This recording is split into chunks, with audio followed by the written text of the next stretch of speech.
Hi guys, it's me and Colorete Passion. So for today's video, tayo guys ay mayroong isang kliyente. So naman problema siya guys sa kanyang hair kasi more split ends ang dulo ng kanyang buhok. So ngayon guys, nagtatanong siya kung ano daw po ang remedy kung paano matanggal ang kanyang split ends.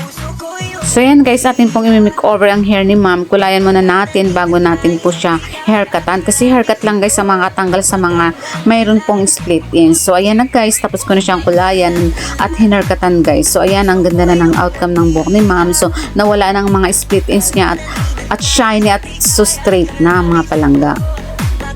So guys, kung gusto nating mapanatiling maganda ang ating mga buhok, ay kailangan po natin ipa-treatment within 2 months or 3 months guys. So kailangan din ng mga buhok natin na malagaan ng mga treatment guys, lalong-lalo na kapag galing sa mga riban. Hoping nakakuha kayo ng tip kung paano matanggal ang split ends. Thank you for watching guys. Bye!